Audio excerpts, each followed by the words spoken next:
Good morning class. हमने second lecture के अंदर इलेक्ट्रोलाइसिस के बारे में पढ़ लिया था। हमने एक एग्जाम्पल लिया था।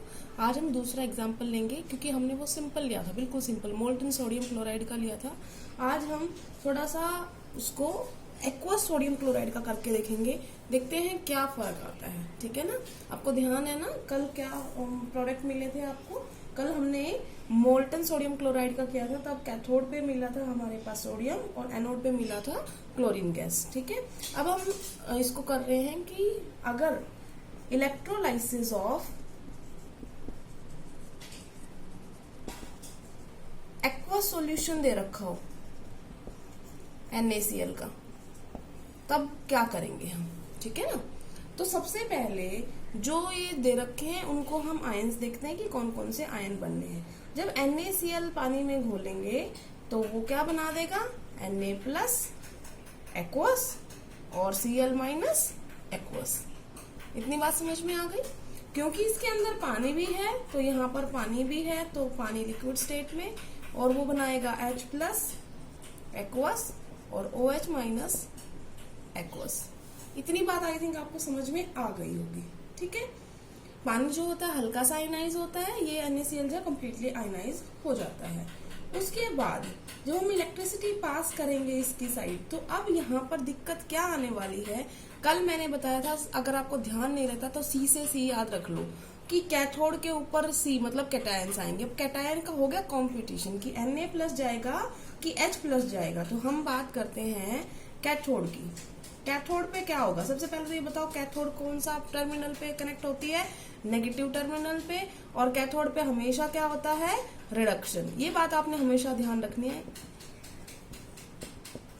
अब इस पे होगा रिडक्शन, तो रिडक्शन होने के लिए इसके पास कौन आएंगे, एक सोडियम भी आ रहा है आयन और एक प्रोटॉन मतलब H प्लस आयन भी आ रहा है। लेकिन बोथ आएंगे, क्या कह रही हूं मैं कि both Na plus and H plus will approach, मतलब दोनों आएंगे, बट डिस्चार्ज पोटेंशियल, कल मैंने आपको बताया था जिसका डिस्चार्ज पोटेंशियल कम होगा वो जाएगा, but discharge potential of H plus ions is lower than sodium plus. तो किसका कम है, H प्लस आयंस का कम है, सोडियम प्लस आयंस का ज्यादा है। तो कौन डिस्चार्ज होगा यहाँ पर, H प्लस, क्योंकि जिसका कम होता है डिस्चार्ज पोटेंशियल वो डिस्चार्ज होता है। तो H प्लस एक इलेक्ट्रॉन लेगा। रिडक्शन का मतलब क्या होता है, गेन ऑफ इलेक्ट्रॉन। ठीक है, रिडक्शन का मतलब गेन होगा यहाँ पर इलेक्ट्रॉन्स का। तो गेन ऑफ इलेक्ट्रॉन हुआ और ये क्या बन गया, एक एटम। ठीक है ना, H एटम, या मैं इसको एक इलेक्ट्रॉन के हिसाब से दिखाऊं तो एक इलेक्ट्रॉन दिखा सकती हूँ कि अब इसके पास क्या है, एक इलेक्ट्रॉन। अब दो एटम जब कंबाइन करेंगे एक इलेक्ट्रॉन के साथ हाइड्रोजन, दोनों एक एक के साथ कोवलेंट बॉन्डिंग बनाएंगे, क्या बना देंगे, H2 गैस बन गई, हाइड्रोजन गैस बन गई। जो ये चेंज था पहला वाला, ये न्यूट्रल स्पीसीज बनी, ये कैसा चेंज है, प्राइमरी चेंज। और ये कैसा चेंज है, सेकेंडरी चेंज। अब आपको समझ में आ गया प्राइमरी चेंज सेकेंडरी चेंज क्या होता है। प्राइमरी चेंज मतलब आयंस का न्यूट्रल स्पीसीज में बनना, और सेकेंडरी चेंज होता है जो न्यूट्रल स्पीसीज बनी अगर वो कुछ और बनाते हैं तो वो सेकेंडरी चेंज होता है। ये हो गया हमारा कैथोड के ऊपर। अब हम आते हैं एनोड के ऊपर।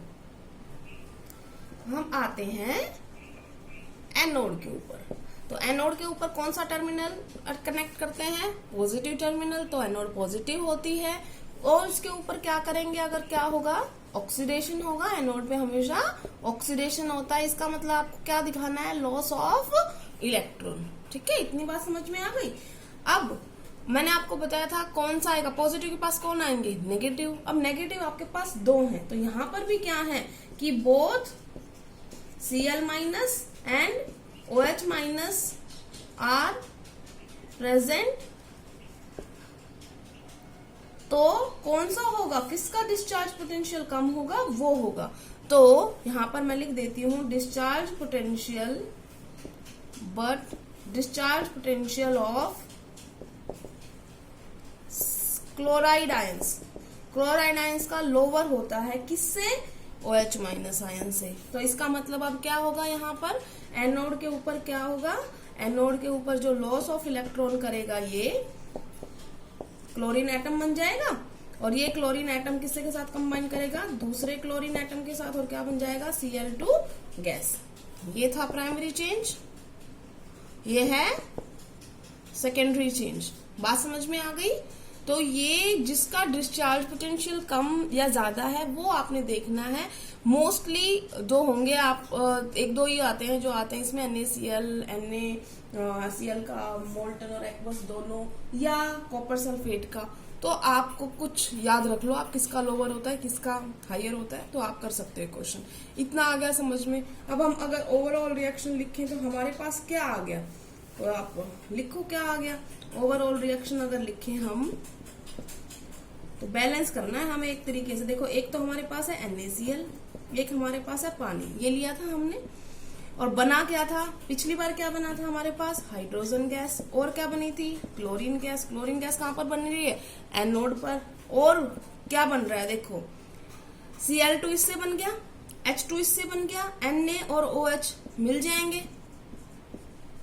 याद आ गया कैसे, Na plus Cl, Na plus Cl minus, तो Na प्लस इसमें फ्री है, Cl ने तो बना दिया Cl2, H प्लस और OH माइनस थे इसमें, तो H प्लस ने मिलके तो क्या बना दिया, हाइड्रोजन। तो OH क्या हो जाएगा यहाँ पर, तो यहाँ पर कितने होंगे, बैलेंस करके देख लो, अब शायद बैलेंस हो जाए। ये देखो अब बैलेंस हो गई, 2 Na 2 ऑक्सीजन और 2 क्लोरीन और 2 4 हाइड्रोजन, 2 इधर रहे 2 इधर रहे। आपको अगर ध्यान हो ये रिएक्शन जो है आपने 10th में पढ़ रखी है, किस नाम से पढ़ रखी है, क्लोर एल्कली प्रोसेस, क्लोर क्षार प्रक्रिया। क्या होती है, क्लोर एल्कली प्रोसेस।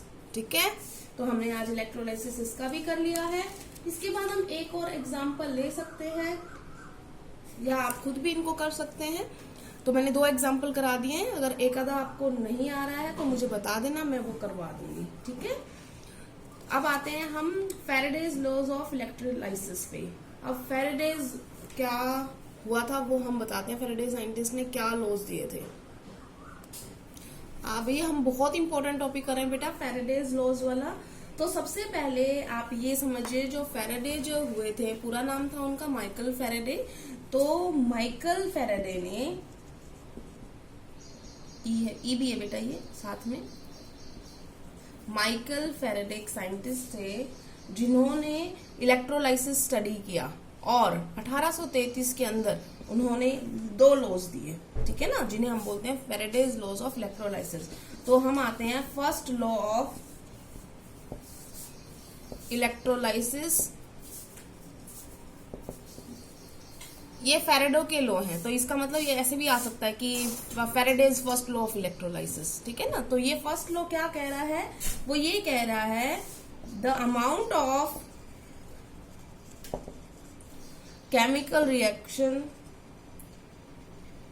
या आप सिंपल लिख दो द अमाउंट डिपॉजिटेड, पूरा छोटा हो जाएगा, द अमाउंट डिपॉजिटेड और liberated at any electrode is directly proportional to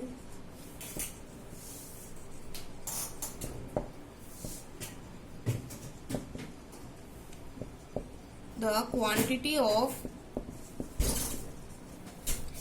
electricity passed through the electrolyte।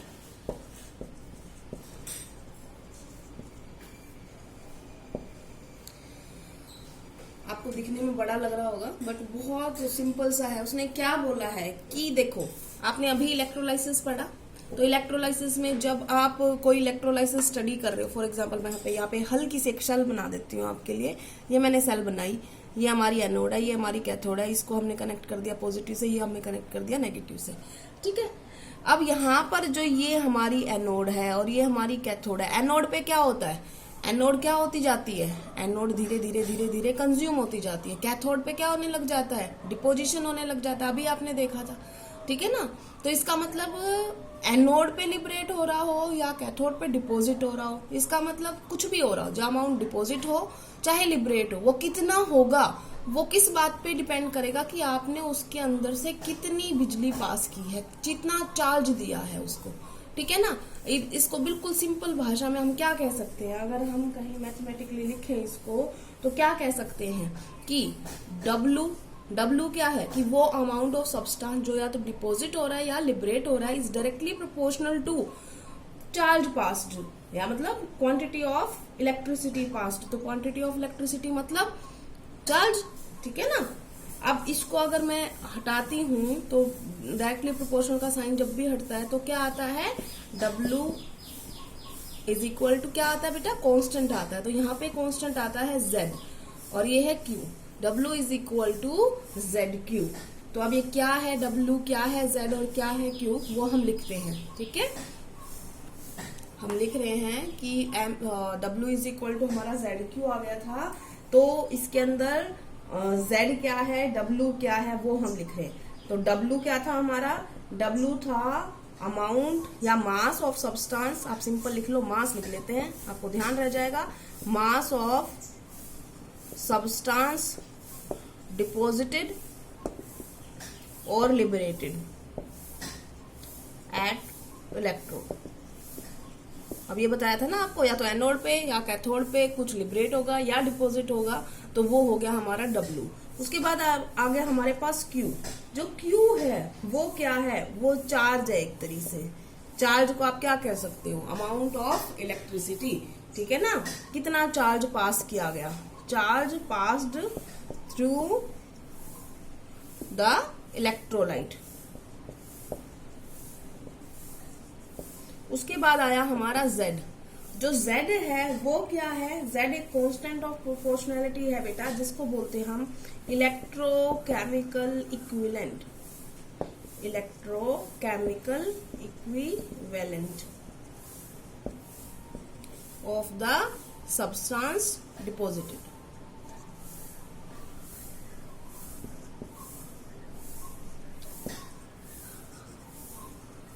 तो हमारे ये सारी टर्म आपको क्लियर हो गई।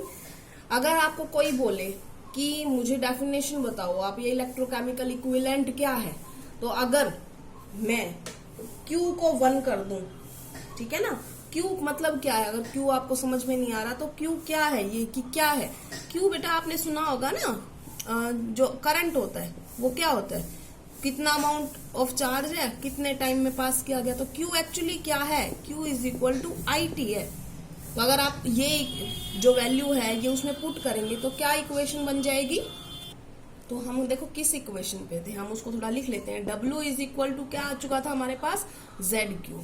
अगर मैं ये कह रही हूं कि because Q is equal to I into में T, I मतलब करंट, T मतलब कितने टाइम के लिए वो पास किया गया। ठीक है ना, तो यहाँ वैल्यू पुट कर देंगे, W इज इक्वल टू क्या आ जाएगा, ZIT। ठीक है, अब कोई आपसे पूछता है डिफाइन करो आप इलेक्ट्रोकेमिकल इक्विवेलेंट को, इसको डिफाइन करो, तो आप क्या कहोगे, आप ये कहोगे कि इसको 1 कर दो अगर, और इसको भी 1 कर दो, तो ये किसके बराबर आ जाएगा, W के बराबर आ जाएगा। तो देखो अब मैं बोल रही हूं उसको समझना। Z electrochemical equivalent of a substance is defined as या is equal to mass of the substance deposited और liberated at an electrode when current passed through for 1 second and amount of current कितना था, 1 ampere. इसको भी 1 कर दिया, इसको भी कर दिया। इसका मतलब मैंने क्या बोला है, Z is equal to W when I is equal to 1 ampere, T is equal to 1 second. Simple. तो अगर लिख लेते हैं इसकी स्टेटमेंट, इलेक्ट्रोकेमिकल इक्विवेलेंट की डेफिनेशन क्या है, तो क्या है, W कब बराबर आ रहा है उसके Z के, जब I और T क्या हो गए, 1।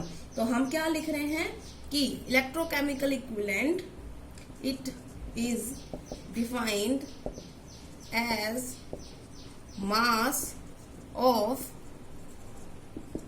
Substance deposited when a current of 1 ampere is passed for 1 second from the electrolyte.